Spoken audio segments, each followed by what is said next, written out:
दोस्तों, JSSC CGL का document verification का फॉर्म कैसे भरना है उसके बारे में हम लोग डिटेल में बात करने वाले हैं और इस फॉर्म को भर के भी दिखाने वाले हैं ताकि आप भी बिना गलती के इस फॉर्म को आसानी से भर सकते हो। दोस्तों, इस वीडियो में हम लोग 2 पॉइंट पर बात करने वाले हैं। पहला, डॉक्यूमेंट वेरिफिकेशन का फॉर्म कैसे भरना है वो भी सटीक तरीके से, और दूसरा, डॉक्यूमेंट वेरिफिकेशन फॉर्म के साथ कौन कौन सा डॉक्यूमेंट लगाना है और कौन कौन सा डॉक्यूमेंट को आपको डॉक्यूमेंट वेरिफिकेशन के लिए लेके जाना है। हम लोग डिटेल में बात करने वाले हैं इसके बारे में। तो दोस्तों, वीडियो के एंड तक बने रहिए, बिल्कुल भी स्किप मत कीजिएगा। यदि आप स्किप करते तो हो सकता है कि बहुत ही महत्वपूर्ण जानकारी आपसे छूट जाए और आपसे बहुत बड़ा गलती हो जाए। तो दोस्तों, वीडियो को आपको पूरा देखना है ताकि आपसे फॉर्म भरते वक्त किसी भी प्रकार से गलती ना हो सके। बिल्कुल दोस्तों, आपने झारखंड सीजीएल के लिए बहुत ही मेहनत किया है, बहुत ही ज़्यादा आपने अपना टाइम दिया है, तो मैं नहीं चाहूँगा कि आपका किसी भी प्रकार से फॉर्म भरते वक्त गलती हो जाए, डॉक्यूमेंट वेरिफिकेशन के लिए किसी प्रकार से गलती हो जाए। इसीलिए मैं आपको बोल रहा हूँ कि कम से कम 10 मिनट आपको इस वीडियो पर इन्वेस्ट करना चाहिए। आप पूरा देखिए, जानकारी लीजिए और अपने फॉर्म को भरिए इसी प्रकार से, जिस प्रकार से मैं आपको बताता हूँ। दोस्तों, आपसे मैं 10 मिनट इसलिए मांग रहा हूँ, आपसे इन्वेस्ट करने के लिए इसलिए बोल रहा हूँ ताकि आप अभी तक आपने जो भी मेहनत किया है वो बर्बाद ना हो जाए, उस पर पानी ना फिर जाए। इसलिए आपको इस वीडियो पर आपको 10 मिनट इन्वेस्ट जरूर करना चाहिए। तो चलिए दोस्तों, सबसे पहले आपको फॉर्म भर के दिखाता हूँ और फिर हम लोग डॉक्यूमेंट पर बात करेंगे। तो देखिए, झारखंड कर्मचारी चयन आयोग प्रमाण पत्रों की जांच हेतु प्रपत्र। बिल्कुल दोस्तों, ये प्रमाण पत्रों की जांच के लिए जो वह फॉर्म भरेंगे यही फॉर्म है ये। और यहाँ पर देखिए, आपको जो रिसेंट में खींचा गया फोटो है वही फोटो को एक को यहाँ चिपकाना है। जो रिसेंट में खींचा गया फोटो उसी को यहाँ से आप चिपका लीजिए।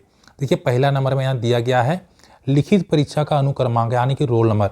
जेएसएससी सीजीएल के समय जो आपका एडमिट कार्ड में जो भी आपका रोल नंबर होगा वही रोल नंबर को आपको यहाँ से लिख देना है। बिल्कुल दोस्तों, उसी रोल नंबर को यहाँ से आपको लिख देना है। अगला है प्रमाण पत्रों की जांच की तिथि, यानी कि जिस डेट को आपका प्रमाण पत्र यानी कि डॉक्यूमेंट वेरिफिकेशन की जो डेट पड़ा है वही डेट को आपको यहाँ से लिखना है। कौन से पाली में पड़ा है, प्रथम या फिर द्वितीय पाली, उसी पाली को यहाँ से टिक कर लेना है। अगला है अभ्यर्थी का नाम हिंदी में। दोस्तों, यहाँ पर एक बात का आप ध्यान रखिएगा, इस फॉर्म को आपको इंग्लिश में भरना है तो इंग्लिश में भरिए या फिर हिंदी में भरना है तो हिंदी में भरिए। कोई फर्क नहीं पड़ता कि आप किस लैंग्वेज में इस फॉर्म को भरते हैं। बिल्कुल दोस्तों, बहुत से छात्रों ने कमेंट करके पूछा है कि फॉर्म को हम इंग्लिश में भर सकते हैं क्या आप या फिर हिंदी में भर सकते हैं। तो दोस्तों, मैं आपको बता देता हूं कि जो भी लैंग्वेज आपको फॉर्म भरना है भरिए, चाहे आप इंग्लिश में भरिए चाहे आप हिंदी में भरिए, किसी भी लैंग्वेज में आप फॉर्म को भर लीजिए। लेकिन जहाँ पर भी बताया गया है कि आप हिंदी में, तो वहाँ पर आप हिंदी में लिखना है, और जहाँ पर बताया गया है इंग्लिश में तो वहाँ पर आपको इंग्लिश में ही लिखना है। जैसे कि यहाँ बताया गया है अभ्यर्थी का नाम हिंदी में, तो आपको यहाँ से अभ्यर्थी का नाम यानी कि अपना नाम लिखना है। जिसने भी ये सीजीएल का एग्ज़ाम निकाला है, जो अभ्यर्थी हैं, वो जो कैंडिडेट है उसका यहाँ पर नाम होगा और वो भी हिंदी में। यहाँ पर देखिए चौथे नंबर में name of candidate in English capital letters, यानी कि आपको यहाँ अपना नाम लिखना है, यानी कि अभ्यर्थी का नाम लिखना है और वो भी कैपिटल लेटर में इंग्लिश में लिखना है।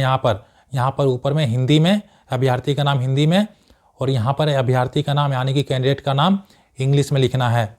अगला है 5वें नंबर में पिता का नाम। यहाँ पर पिता का नाम जैसे भी आप जिस लैंग्वेज में लिखना चाहते हैं, यानी कि हिंदी और इंग्लिश में, यहाँ पर पिता का नाम लिख देना है। यहाँ पर आपको माता का नाम लिखना है, वो भी सही लिखना है, गलती नहीं करना है। 7वें नंबर में देखिए पति का नाम यदि लागू हो तो, यदि आप एक महिला हैं, शादीशुदा हैं, तो अपने पति का नाम यहाँ पर दर्शा सकती हैं, लिख सकती हैं। 8वें नंबर में डेट ऑफ बर्थ पूछा है, यानी कि जो भी आपका डेट ऑफ बर्थ होगा यहाँ पर आपको भर लेना है। नीचे देखिए दिया गया है दिनांक 1/8/2019 को आपका उम्र कितना होता है, यानी कि जो भी अपना डेट ऑफ बर्थ भरे हैं उसके अनुसार वहाँ से लेकर अभी तक आने के 1/8/2019 को आपका उम्र कितना होता है वो आपको निकाल के यहाँ पर फिल कर देना है। दूसरा दिया गया है दिनांक 1/8/2023 को आपका उम्र कितना होता है, यानी कि आपका जो भी डेट ऑफ बर्थ है वहाँ से लेकर 1/8/2023 तक आपका उम्र जितना भी होता है उस उम्र को निकाल कर यहाँ पर आपको फिल कर देना है, यानी कि भर देना है। यहाँ पर देखिए डेट ऑफ बर्थ, और डेट ऑफ बर्थ के अलावा 1/8/2019 तक आपका उम्र जितना होता है वो भी आपको यहाँ भरना है, और 1/8/2023 का जितना उम्र होता है वो भी आपको यहाँ से भर देना है दोस्तों। तो 9वें नंबर में पूछा गया है अभ्यर्थी की कोटि, यानी कि आप किस कैटेगरी से बिलोंग करते हैं। एससी से बिलोंग करते हैं, एसटी से बिलोंग करते हैं, BC2, EBC 1, अनरिजर्व, EWS से जिससे भी आप बिलोंग करते हैं उस कैटेगरी को यहाँ पर आपको लिख देना है। दोस्तों, यहाँ पर एक बात का ध्यान रखिएगा, देखिए यहाँ पर बताया गया है आवेदन पत्र में किए गए दावे के अनुसार ही लिखना है दोस्तों। बिल्कुल दोस्तों, यदि आपने दावा किया था आवेदन पत्र में, आपने एससी का दावा किया था और अभी आप यानी कि डॉक्यूमेंट वेरिफिकेशन फॉर्म में आप एसटी का दावा बिल्कुल नहीं करेंगे, नो आपका जो ये फॉर्म है बिल्कुल रिजेक्ट हो जाएगा। जो भी आपने आवेदन फॉर्म में भरते वक्त जिस कैटेगरी का आपने दावा किया था उसी कैटेगरी का आपने सेम अभी वही रखना है। यानी कि उस समय यदि आपने एसटी का दावा किया था, आवेदन फॉर्म भरते वक्त एसटी का दावा किया था, तभी भी आप एसटी ही भरेंगे। आपने एससी का दावा किया था तभी भी वही रखना है, आपको चेंज नहीं करना है, नो आपका रिजेक्ट हो जाएगा। आपको लग रहा होगा कि छोटी छोटी बातों में क्या फ़र्क पड़ता है दोस्तों, इसी छोटी छोटी बातों को लेकर जो आयोग है आपको रिजेक्ट कर सकता है। तो इस सब बातों का बिल्कुल आपको ध्यान में रखना है। तो फॉर्म भरते वक्त आपने जिस कैटेगरी का दावा किया था सेम उसी कैटेगरी को अभी भी आपको दावा करना है। और दोस्तों एक बात का और ध्यान दीजिएगा, यदि आप किसी बाहर के स्टेट से बिलोंग कर रहे हैं, यानी कि आप झारखंड स्टेट से बिलोंग नहीं करते हैं, आप बाहर के स्टेट से इस एग्ज़ाम को आप निकाले हैं, तो आपका ये ऑटोमेटिक अनरिजर्व का हो जाएगा। तो आप यहाँ से UR को सिलेक्ट ही करेंगे, दूसरा आप सिलेक्ट नहीं करेंगे, क्योंकि आपको आरक्षण का दावा यहाँ पर नहीं मिलेगा, आपको आरक्षण इस स्टेट से नहीं मिलने वाला है। तो ऑटोमेटिकली आप अनरिजर्व यानी कि जनरल कैटेगरी से बिलोंग कर जाएंगे। नीचे देखिए खार नंबर में दिया गया है, यदि अभ्यर्थी PTG हैं तो उसका विवरण दीजिए। यदि आप PTG कैटेगरी में आते हैं तो दोस्तों इसका विवरण दे सकते हैं, अन्यथा आप खाली छोड़ दीजिए। अब यहाँ देखिए 10वें नंबर में पत्राचार का पता, यानी कि जो पत्राचार का यहाँ पर पूरा पता लिखना है, कुछ भी नहीं छोड़ना है, पिन कोड सहित लिखना है। जो भी आपका एड्रेस है पूरा एड्रेस को यहाँ से फिल कर लेना है दोस्तों, कुछ भी नहीं छोड़ना है आपको। अब बात करते हैं 11वें नंबर में शैक्षणिक प्रमाण पत्रों का विवरण। जो भी आपका शिक्षा संबंधी प्रमाण पत्र है उसका विवरण देना होगा, यानी कि 10वीं स्तर की, इंटरमीडिएट स्तर की, स्नातक यानी कि BA BSc BCom जो भी आपने किए हैं सबका आपको विवरण देना है। सबसे पहले यहाँ पर लिखना है महाविद्यालय संस्थान का नाम, जो भी आपका कॉलेज का नाम होगा वो ऊपर यहाँ दर्शाना है। बोर्ड विश्वविद्यालय का नाम, आप जिस बोर्ड से आपका विश्वविद्यालय कॉलेज आपका बिलोंग करता है वो भी आपका नाम देना है। उत्तीर्ण की तिथि या फिर वर्ष, जो भी आपका पास जिस वर्ष आप पास किए हैं उसका वर्ष का नाम देना है। यहाँ पर देखिए विषय, कौन कौन सा विषय था वो भी देना है। प्राप्तांक प्रतिशत में जितने भी अंक प्राप्त हुए हैं उसका प्रतिशत निकाल लेना है, परसेंट निकालना है और यहाँ पर अंकित करना है। सेम उसी प्रकार से महाविद्यालय का नाम देना है, किस बोर्ड से बिलोंग करता है महाविद्यालय वो देना है, उत्तीर्ण के वर्ष देना है, विषय देना है और परसेंटेज आपको निकाल देना है। सेम उसी प्रकार से ग्रेजुएशन का भी सेम वही देना है आपको, यहाँ से बोर्ड का नाम देना है, उत्तीर्ण वर्ष देना है, विषय और कितने परसेंट आए हैं ग्रेजुएशन में वो भी आपको दे देना है। 12 नंबर में देखिए यहाँ पर बताया गया है आरक्षण एवं स्थानीयता संबंधी प्रमाण पत्र, जिससे आप आरक्षण से बिलोंग करते हैं, जो आपका स्थानीय प्रमाण पत्र है उसका सभी का आपको विवरण देना होगा। देखिए यहाँ पहला नंबर में पूछा गया है जाति आय एवं संपत्ति प्रमाण पत्र। देखिए बताया गया है निर्गत करने वाले पदाधिकारी का पदनाम, यानी जो भी पदनाम होगा वहाँ पर देना होगा, चाहे CO होगा, SDO होगा, अंचल अधिकारी होगा, जो भी यहाँ पर दर्शा दें। निर्गम संख्या की तिथि, यहाँ पर वो तिथि डालना होगा। आरक्षण कोटि, किस आरक्षण कोटि से बिलोंग करते हैं। यहाँ पर देखिए बताया गया है BC2 EBC 1 के संदर्भ में क्रीमी लेयर स्पष्ट है अथवा नहीं, जो भी है आपका बता देना है। यहाँ पर देखिए यहाँ पर ऊपर में पूछा गया था जाति एवं आय के बारे में पूछा गया था, और यहाँ पूछा गया है स्थानीयता प्रमाण पत्र और आर्थिक एवं कमजोर वर्ग का प्रमाण पत्र यानी कि EBC के बारे में। तो जो भी यहाँ पदनाम होगा वो भी डाल देना है, तिथि और जो भी है जो विवरण देना है आपको यहाँ से भर देना है। अगला है खेल कूद कोटा आरक्षण का लाभ लेने की स्थिति में निम्न विवरण को भरें, यानी कि आप किसी स्पोर्ट कोर्ट से बिलोंग करते हैं, जैसे कि क्रिकेट हो गया, फुटबॉल हो गया, वॉलीबॉल हो गया, हॉकी हो गया, जिस कैटेगरी से बिलोंग करते हैं, खेल कूद कोटे से बिलोंग करते हैं, उसका यदि सर्टिफिकेट है आपके पास तो यहाँ से आप विवरण दे सकते हैं। 14 नंबर में पूछा गया है दिव्यांग श्रेणी के अभ्यर्थियों के दिव्यांगता प्रमाण पत्र के विवरण।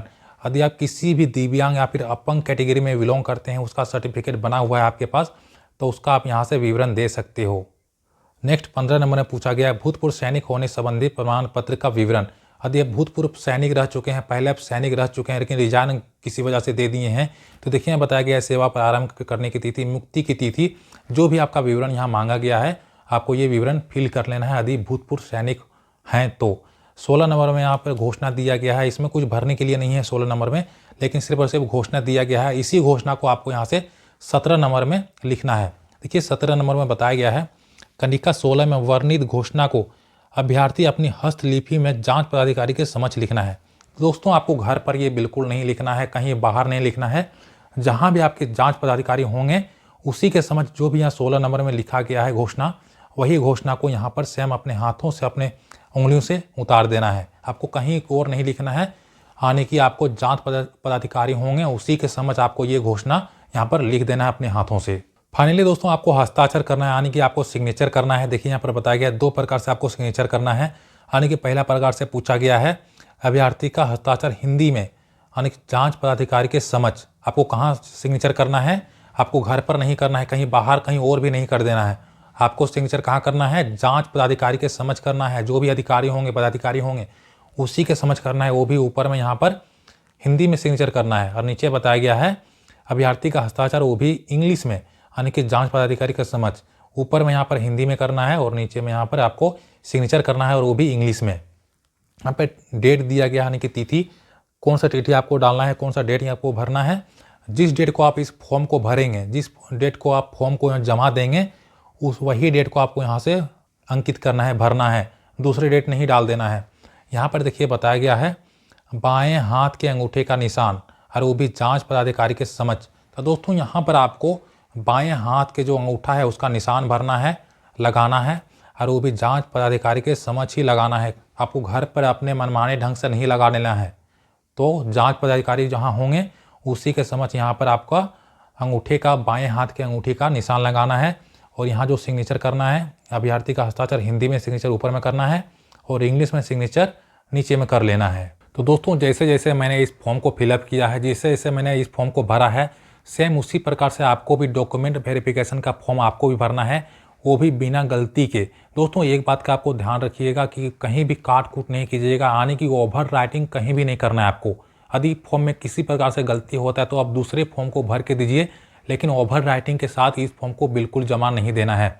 और जो भी इसमें आप भरिएगा बिल्कुल सटीक तरीके से भरिएगा। जो भी आपका शैक्षणिक प्रमाण पत्र है उसी के अनुसार भरिएगा। जो भी आपका आधार कार्ड में एड्रेस है वही एड्रेस को भरिएगा, कोई दूसरा एड्रेस को यहाँ से उठा कर नहीं डाल देना है।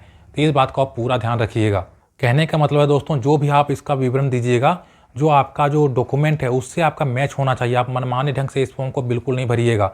यदि आपका जो प्रमाण पत्र है उससे यदि जो भी आप फिल कीजिएगा वो अगर मैच नहीं होता है तो ये फॉर्म रद्द हो जाएगा। अब आपकी जो उम्मीदवारी है रद्द हो जाएगा। दोस्तों एक बात मैं आपको बताते चलता हूँ, ये जो 16 नंबर में आप जो घोषणा करेंगे, ये सिर्फ घोषणा नहीं है दोस्तों, ये बहुत ही इंपॉर्टेंट है। इसका मायने बहुत बड़ा है। जो भी आप यहाँ घोषणा कर रहे हैं, जो भी आप लिख रहे हैं दोस्तों, इसका मतलब बहुत बड़ा होता है। इसी के आधार पर भविष्य में दोस्तों या फिर वर्तमान में इसी के आधार पर दोस्तों आपका जो उम्मीदवारी है उस पर रद्द कर सकते हैं या फिर इसी के आधार पर आपको बुला सकता है दोस्तों। तो इसका बहुत ही मायने रखता है। तो इसको आप लोग ध्यान से पढ़ लीजिएगा। जो भी आप लिख रहे हैं इसका आपको ज़रूर से ज़रूर पालन करना चाहिए। अब चलिए हम लोग बात करते हैं कौन कौन सा डॉक्यूमेंट आपको लगाना है, इस फॉर्म के साथ कौन कौन सा डॉक्यूमेंट देना है और डॉक्यूमेंट वेरिफिकेशन के समय आपको कौन कौन सा डॉक्यूमेंट लेकर जाना है। दोस्तों यहाँ से मेरे बातों को बिल्कुल ध्यान से सुनिएगा, क्योंकि यहाँ से ये गलती आपको टर्मिनेट कर सकता है, इसलिए बिल्कुल यहाँ से आपको ध्यान से सुनना है। और दोस्तों जो जो डॉक्यूमेंट मैं बता रहा हूँ, जो जो डॉक्यूमेंट आप पर लागू होता है, जो डॉक्यूमेंट आपके पास है, उसका आपको मूल प्रति यानी कि ओरिजिनल सर्टिफिकेट और उसका जेरोक्स भी करवा लेना है। और उस जेरोक्स में यानी कि उस फोटोकॉपी पर आपका स्वयं से हस्ताक्षर यानी कि सेल्फ अटेस्टेड यानी कि आपको स्वयं से सिग्नेचर कर लेना है। इसके अलावा दोस्तों आपको 2 पासपोर्ट साइज का रंगीन में हाल ही में खींचा गया फोटो भी लगेगा, यानी कि आप 2 से ज़्यादा ले लीजिएगा। कम से कम 4 फोटो आपको रंगीन में लेके जाना है पासपोर्ट साइज का, क्योंकि आपका और भी लग सकता है, लेकिन इसमें जो बताया गया है 2 रंगीन पासपोर्ट साइज का फोटो ही बताया गया है, तो आप अधिक ले सकते हैं। तो दोस्तों जो भी डॉक्यूमेंट आप यहाँ से लेके जाएंगे उसका ओरिजिनल भी लेके जाना है और उसका फोटोकॉपी यानी जेरोक्स भी लेके जाना है। और उस फोटोकॉपी पर आप स्वयं से हस्ताक्षर भी कर लेंगे, तभी उस फोटोकॉपी का मान्य होगा। यदि आप उसमें सिग्नेचर नहीं करते हैं, फोटोकॉपी जेरोक्स पर आप सिग्नेचर नहीं करते हैं अपने सर्टिफिकेट पर, तो आपका किसी प्रकार से वो मान्य नहीं होगा। इसके अलावा दोस्तों एक डॉक्यूमेंट के बारे में और बताऊंगा जिसको यहाँ नहीं दिया गया है, हो सकता है कि आपसे वहाँ मांगा जा सकता है, इसीलिए उस डॉक्यूमेंट को भी आपको लेके जाना है। यहाँ पर उसको अंकित नहीं किया गया है। अब चलिए दोस्तों हम लोग डॉक्यूमेंट के बारे में बात कर लेते हैं। पहला डॉक्यूमेंट है परीक्षा हेतु निर्गत प्रवेश पत्र मूल प्रति। तो दोस्तों इसका मतलब क्या होता है? दोस्तों आपने झारखंड सीजीएल का जो एग्जाम देते समय आपने एडमिट कार्ड का इस्तेमाल किया था, यानी कि सीजीएल से जो एडमिट कार्ड निकला था उसी एडमिट कार्ड को आपको लेके जाना है, ओरिजिनल लेके जाना है। जो आप एग्जाम देते समय जो एडमिट कार्ड वहाँ मिला था आपको, जिस पर वहाँ पे सिग्नेचर हुआ था, उसी एडमिट कार्ड को आपको लेके जाना है और उसका फोटोकॉपी भी करवा लेना है। दूसरा है यहाँ पर शैक्षणिक योग्यता संबंधी प्रमाण पत्र अंक पत्र सहित। तो दोस्तों जो भी आपका शैक्षणिक प्रमाण पत्र यानी कि 10वीं स्तर का, 12वीं स्तर का और BA स्तर का जितने भी आपका प्रमाण पत्र सर्टिफिकेट हैं सभी को आपको लेके जाना है। यानी कि कौन कौन सा? 10वीं का एडमिट कार्ड, मार्कशीट। 10वीं का एडमिट कार्ड मोस्ट इंपॉर्टेंट है दोस्तों, क्योंकि उसमें डेट ऑफ बर्थ अंकित रहता है। तो आपको 10वीं स्तर का एडमिट कार्ड, मार्कशीट दोनों लेके जाना है। इसके अलावा इसका मेन सर्टिफिकेट भी ले लेना है। 12वीं स्तर का एडमिट कार्ड, मार्कशीट और मेन सर्टिफिकेट, और BA स्तर का यानी कि स्नातक स्तर का एडमिट कार्ड, मार्कशीट और उसका मेन सर्टिफिकेट। हालांकि यहाँ पर देखिए 12 स्तर और जो स्नातक स्तर का एडमिट कार्ड उतना मायने नहीं रखता, उसका मार्कशीट मायने रखता है और उसका मेन सर्टिफिकेट मायने रखता है। तो ये जो जितने भी प्रकार का मैंने प्रमाण पत्र बताए हैं सभी को आपको लेके जाना है। इसके अलावा दोस्तों यहाँ पर देखिए आरक्षण एवं स्थानीयता संबंधी प्रमाण पत्र। दोस्तों यदि आप इससे बिलोंग करते हैं, यानी कि आरक्षण के लिए बिलोंग करते हैं या फिर स्थानीयता संबंधी प्रमाण पत्र से बिलोंग करते हैं, तो ये आपके लिए महत्वपूर्ण है। इसमें दिया गया है जाति एवं आय और स्थानीयता प्रमाण पत्र। अगला है खेल कूद कोटा आरक्षण संबंधी प्रमाण पत्र। दोस्तों यदि आप स्पोर्ट कोटे से बिलोंग करते हैं, इसका सर्टिफिकेट आपके पास है, तो आप खेल कूद कोटा आरक्षण संबंधी प्रमाण पत्र आप जमा कर सकते हैं। अगला है दिव्यांगता श्रेणी आरक्षण संबंधी प्रमाण पत्र। यदि आप किसी प्रकार से दिव्यांग हैं, अपंग हैं किसी प्रकार से, उसका सर्टिफिकेट आपके पास मौजूद है, तो इसका आप सर्टिफिकेट वहाँ से आप जमा कर सकते हैं, इसका लाभ प्राप्त कर सकते हैं। अगला है भूतपूर्व सैनिक होने से संबंधित प्रमाण पत्र। दोस्तों इसका भी प्रमाण पत्र आपको दिखाना होगा। यदि भूतपूर्व यदि आप सैनिक हैं, रह रहे हैं, आप रह चुके हैं सैनिक, और उसका प्रमाण पत्र आपके पास नहीं है, तो इसका कोई फायदा नहीं मिलेगा। जो भी मैं बता रहा हूँ उसका आप सभी का आपको प्रमाण पत्र आंका जमा करना होगा, दिखाना होगा, तभी इसका आपको लाभ मिल पाएगा। अगला है आर्थिक रूप से कमजोर संबंधी अद्यतन प्रमाण पत्र। दोस्तों जो आर्थिक रूप से कमजोर हैं और उसका नवीनतम प्रमाण पत्र आपको चाहिए, तभी इसका लाभ मिल पाएगा। यदि ये सारे प्रमाण पत्र आपके पास मौजूद हैं तो यहाँ पर जमा कर सकते हैं और इसका आप लाभ ले सकते हैं। दोस्तों और मैंने बताया था कि एक डॉक्यूमेंट के बारे में यहाँ पर अंकित नहीं किया गया है, वो कौन सा डॉक्यूमेंट है दोस्तों? वो है आपका आधार कार्ड। दोस्तों आधार कार्ड को अपना ले लेना है। दोस्तों हो सकता है कि आपसे मांगा जाए, तो इस आधार कार्ड को आपको नहीं छोड़ना है, इसका भी आपको जेरोक्स कर लेना है और इसका ओरिजिनल कॉपी भी आपको लेके जाना है। इस आधार कार्ड को आपको बिल्कुल भी नहीं छोड़ना है दोस्तों, इसको आपको अपने साथ लेकर जाना है। दोस्तों अब हम लोग बात करते हैं इन सारे डॉक्यूमेंट में से सबसे ज़्यादा जरूरी कौन सा डॉक्यूमेंट है। तो दोस्तों ये जो पहला नंबर का डॉक्यूमेंट है, यानी कि परीक्षा हेतु निर्गत प्रवेश पत्र, ये बहुत ही जरूरी दोस्तों, इसके बिना आपको काम नहीं चलने वाला है। दूसरा है शैक्षणिक योग्यता संबंधी प्रमाण पत्र। ये जो दोनों डॉक्यूमेंट है दोस्तों, यानी कि 10वीं से लेकर आपका ग्रेजुएशन तक जितने भी डॉक्यूमेंट है दोस्तों, ये सभी भी मोस्ट इंपॉर्टेंट है दोस्तों। ये सभी डॉक्यूमेंट बहुत ज़रूरी है, यानी कि पहला नंबर का और दूसरा नंबर का, ये दोनों ही डॉक्यूमेंट बहुत ही ज़रूरी है। और देखिए यहाँ तीसरा नंबर में आरक्षण व स्थानीयता संबंधी प्रमाण पत्र। दोस्तों ये भी ज़रूरी है, यदि आप आरक्षण लेना चाहते हैं तो। यदि आप किसी दूसरे स्टेट से बिलोंग करते हैं, इसका फॉर्म आप भरे हैं, ये एग्ज़ाम निकल चुका है आपसे, तो ये उतना ज़रूरी नहीं है। लेकिन यदि आप आरक्षण का लाभ लेना चाहते हैं और स्थानीयता का भी लाभ लेना चाहते हैं, तो ये भी आपका डॉक्यूमेंट बहुत ही ज़रूरी है। यानी कि इतने सारे के जो भी यहाँ डॉक्यूमेंट दिए गए हैं, ये सारे के सारे ऑप्शनल है, आपको लगाना है तो लगा सकते हैं, नहीं तो आप इसको छोड़ सकते हैं। लेकिन आप आरक्षण का लाभ लेना चाहते हैं और स्थानीयता का भी लाभ लेना चाहते हैं, तो ये आपको मोस्ट इम्पॉर्टेंट, ये भी तीसरे नंबर का हो जाता है। बाकी सारे के सारे ऑप्शनल है, इसको आप लगा भी सकते हैं, नहीं तो आप छोड़ भी सकते हो दोस्तों। तो दोस्तों मैंने DV के बारे में, डॉक्यूमेंट के बारे में डिटेल में बात करने का प्रयास किया है। उम्मीद है इससे आपको लाभ मिला होगा। मिलते हैं अगले वीडियो में। जय हिंद, वंदे मातरम।